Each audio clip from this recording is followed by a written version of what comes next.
Madam President. Senator from New Jersey. Thank you very much.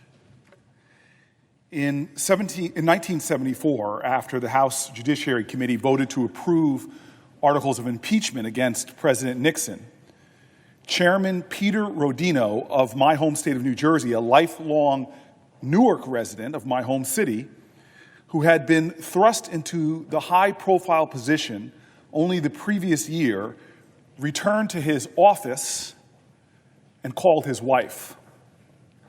When she answered the phone, this chairman, this longtime congressman, broke down in tears and cried. 46 years later, our nation has found itself under similar duress.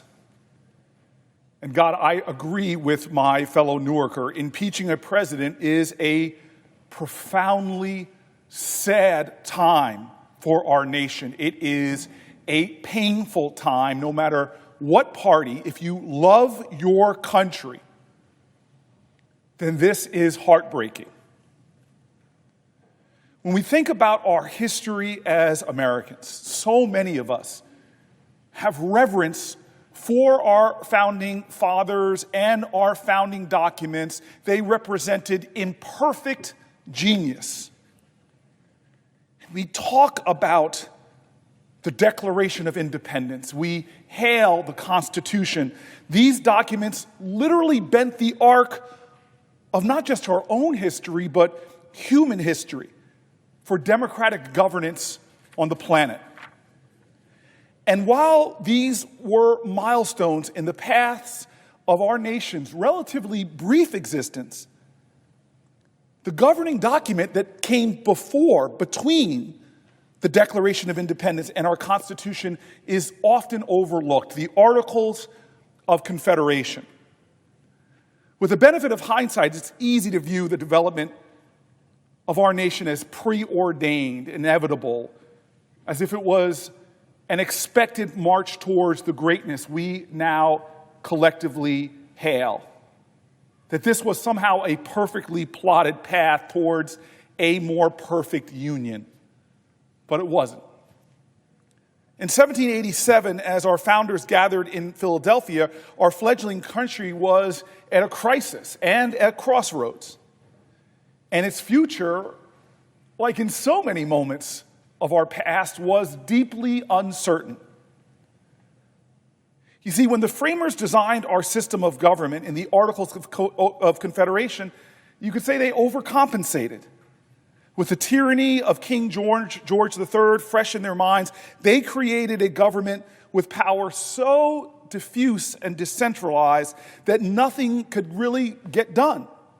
Instead of one nation, we were operating essentially as 13 independent states. The federal government could not tax its citizens. It could not raise money. It lacked a judiciary and an executive branch.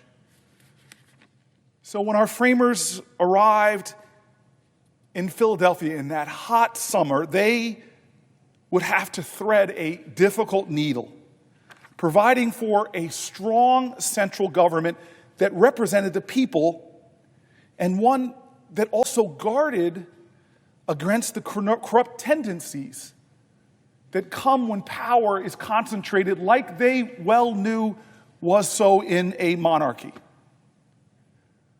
Our democratic republic was their solution. They needed a powerful executive, yes, but that executive needed guardrails, and its power needed to be checked and balanced. So the framers created what we now almost take for granted: 3 co-equal branches of government: the legislative, executive, and judicial. Each branch would have the ability to check the power of the other branches to ensure, as James Madison so profoundly argued, that ambition would be made to counteract ambition. But this system of checks and balances was not enough for our founders, still reeling from their experiences under the oppressive rule of the king. Many feared an unaccountable autocratic leader. And so the founders created a mechanism of last resort impeachment. George Mason prophetically asked the founders to wrestle with the concept of impeachment at the Constitutional Convention, saying, and I quote, "Shall any man be above justice?" The founders answered that question with a resounding no. The Constitution made clear that any federal officers, even the president, would be subject to impeachment and removal. No one is above the law. This was seen as the ultimate safeguard, and it's only been invoked twice before in American history. This is the third. I sat in this very spot and listened to the evidence presented, honoring my oath to be objective.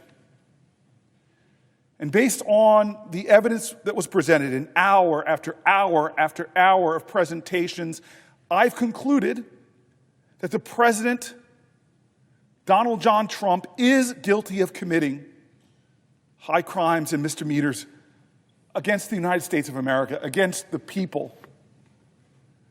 I believed he abused the awesome power of his office for personal and political gain, to pressure a foreign power to interfere in the most sacred institution of our democracy, our elections. He then engaged in a concerted, far-reaching, and categorical effort to cover up his transgressions and block any effort for the people's representatives to have at the truth. It brings me no satisfaction to come to this conclusion. I feel that sadness of my predecessor. But yet we have sworn oath to protect and defend the Constitution of the United States. This is not a moment that should call for partisan passions. It is not a moment that we think of in the limitlessness of personal ambition. This is a patriotic moment. It's about putting principle above party. It's about honoring this body and the Senate's rightful place in our constitutional system of checks and balance. It's about fulfilling the enormous trust the founders placed in this body as an impartial court of impeachment and a necessary check on what they foresaw as the potential for grave abuses by the executive. If we fail to hold this president accountable, then we fail the founders' intent. We fail our democracy, and I fear the injury that will result. When our grandchildren and their children read about this chapter in the history books, a time far into the future when this president is a memory, along with those of us serving in this chamber, it will not be seen through the eye of politics or partisanship. They will read about how this body acted in their moment of constitutional crisis. And I fear that their unflinching eye, at a time when the full body of evidence will be out in the public domain, they will see clearly how this body abdicated its constitutional responsibilities, surrendering them to partisan passions. They will read about how the Senate shut its doors to the truth, even though it was within easy reach. How for the first time in our history, with impeachment proceedings for judges and for past presidents, that the world's greatest deliberative body conducted an impeachment trial without demanding a single witness and without subpoenaing a single document. How even as new evidence during the trial continued to be uncovered, its members of this body failed to even view it. They failed to pursue with even the faintest effort those things that would have easily and more perfectly revealed the breadth and the depth of the president's misconduct. We know across the street in the Supreme Court, the saying is that justice is blind. But that means that no one is above the law. It does not mean that this body should abdicate its responsibilities, that it should abandon its senses and even abandon common sense. If there is evidence that we know about that could speak beyond a reasonable doubt to this president's alleged crimes and misconduct, it makes no sense whatsoever that we should deny in this deliberative body the truth. The truth. This kind of willful ignorance, this metaphorical closing of our eyes and ears, it is a grave danger to any democracy. It is the rot from within when the ideals of truth and justice fall victim to the toxic tyranny of absolute partisanship. This president has claimed authoritarian power that our Constitution was explicitly designed to prevent. He has literally said that Article 2 allows him to do whatever he wants. And that outrageous statement tomorrow could be given life within this democracy. He has declared himself unaccountable to and above the law. He has shred the very governing ideals of this great republic. And we, the Senate, the body designed to check such abuses to power, that, quote, dignified, independent, unawed, and influenced tribunal, as Hamilton so famously wrote in Federalist Paper number 65, we have been enablers to this destructive instinct. This is a sad day. This is a sad moment in the history of this body and in our nation. And I fear that it is emblematic, that it is a symptom of deeper challenges to this nation, challenges that are being exploited by our enemies abroad and by opportunists here at home. The factionalism that our founders warned us of have deepened beyond mere partisanship to a self-destructive tribalism. And I quote, cunning, ambitious, and unprincipled men, and quote, seeking to subvert the power of the people, as Washington predicted in his profound and prophetic farewell address. These powers have found their season to flourish here in our time. Many in our society now hate other Americans, not because of the content of their character or their virtue and values that they hold dear, but we as Americans now more and more see hate proliferating in our country between fellow Americans because of what party we belong to. We have failed to listen to the words that come out of each other's mouths, failed to listen to the ideals or the principles or the underlying facts, because we now simply listen to partisanship. This nation was founded with great sacrifice. The blood and sweat and tears of our ancestors gave life and strength to this nation. This is now being weakened and threatened by what our very first president warned us of. And so, yes, today is a sad moment, but as we as a nation have never been defined by our darkest hours, we have always been defined by how we respond to our challenges, how we have refused to surrender to cynicism, how we've refused to give in to despair. And so I fear, as senator after senator today gets up and speaks, I fear that mere words in this time are impotent and ineffective. It may mark where we as individuals stand for the record, but the challenge demands more from all of us in this time.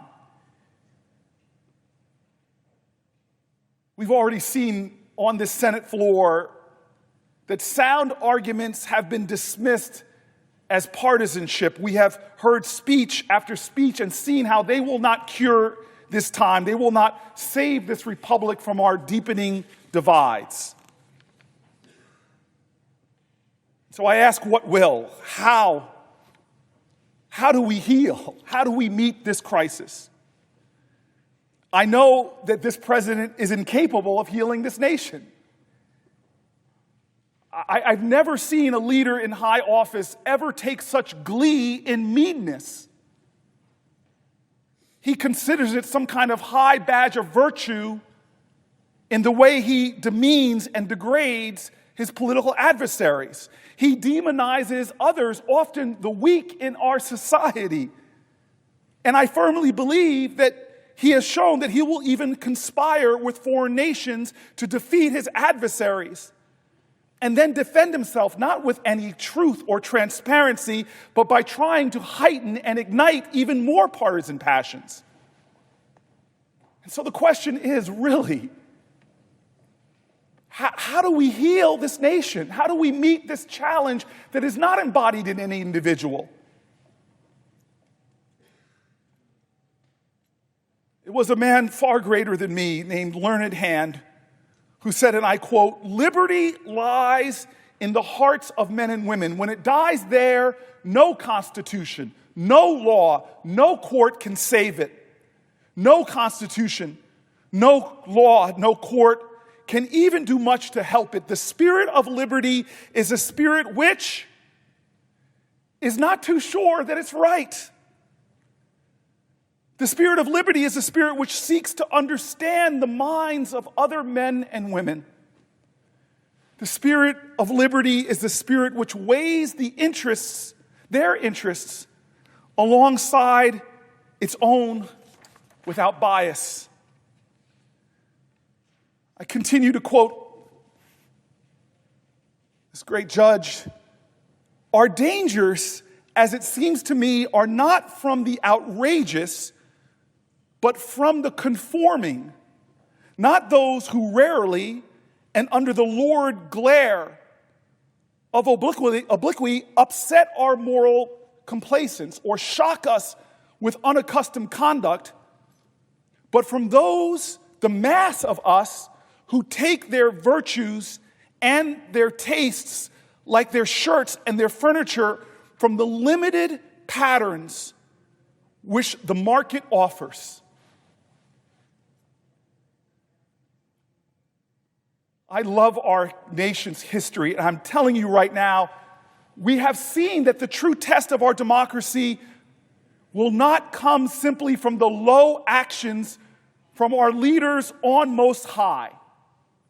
The true test of our democracy will not turn alone on the actions of this body, because presidents before and this body before have failed us in dark times.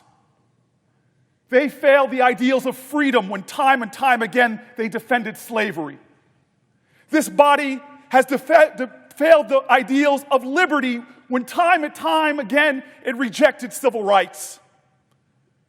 This body has failed the ideals in the past of equality when it voted down and again suffrage for women. Lo, presidents before and the Senate before has failed this nation in the darkest of times. As the songs of my ancestors have said, our path has been watered with the tears and blood of ancestors. How do we heal? How do we move forward? I say on this dark day that the hope of this nation lies with its people. As Learned Hand said, the spirit of liberty is not embodied in the Constitution. Other nations have constitutions that have failed. The hope of this nation will always lie with its people. And so we will not be cured today. And I tell you, tomorrow's vote, it is a defeat, but we as the people facing other defeats in this body, we must never be defeated. Just like they beat us down at Stonewall, they beat us back in Selma. The hope of this nation lies with a people who face defeats but must never be defeated. And so my prayer for our republic now, yet in another crisis in the Senate, is that we cannot let this be leading us further and further into a treacherous time of partisanship and tribalism, where we tear at each other, when we turn against each other. Now is the time in America where we must begin in the hearts of people to turn to each other, to begin to find a way out of this dark time to a higher ground of hope. This is not a time to simply point blame at one side or another. This is a time to accept responsibility. Like our ancestors in the past so understood that change does not come from Washington, it must come to Washington. As I was taught as a boy, we didn't get civil rights because Strom Thurmond came to the Senate floor one day and pronounced that he'd seen the light. No, this body responded to the demands of people, and now is a time that we must demand to the highest virtues of our land and see each other for who we are, our greatest hope and our greatest promise. We are a weary people in America again. We are tired. We are frustrated. But we cannot give up. That flag over there, we who swear an oath to it, and don't just parrot words or say them with some kind of perfunctory obligation, but those who swear an oath to this nation must now act with a greater unyielding conviction. We must act to do justice. We must act to heal harms. We must act to walk more humbly. We must act to love one another unconditionally. And now, more than ever, perhaps we need to act in the words of a great abolitionist, a former slave, who in a dark, difficult time, when America was failing to live up to its promise, gave forth a sentiment in his actions captured in the poetry of Langston Hughes. He declared through his deed and through his work and through his sacrifice that America never was America to me. And yet I swear this oath, America will be. May we as a nation in this difficult time, where we face the betrayal of a president, the surrender of obligation by a body, may we meet this time with our actions of goodwill, of a commitment to love and to justice, and to yet again elevating our country, so that we too may be, like it says in that great text, a light unto all nations. Thank you.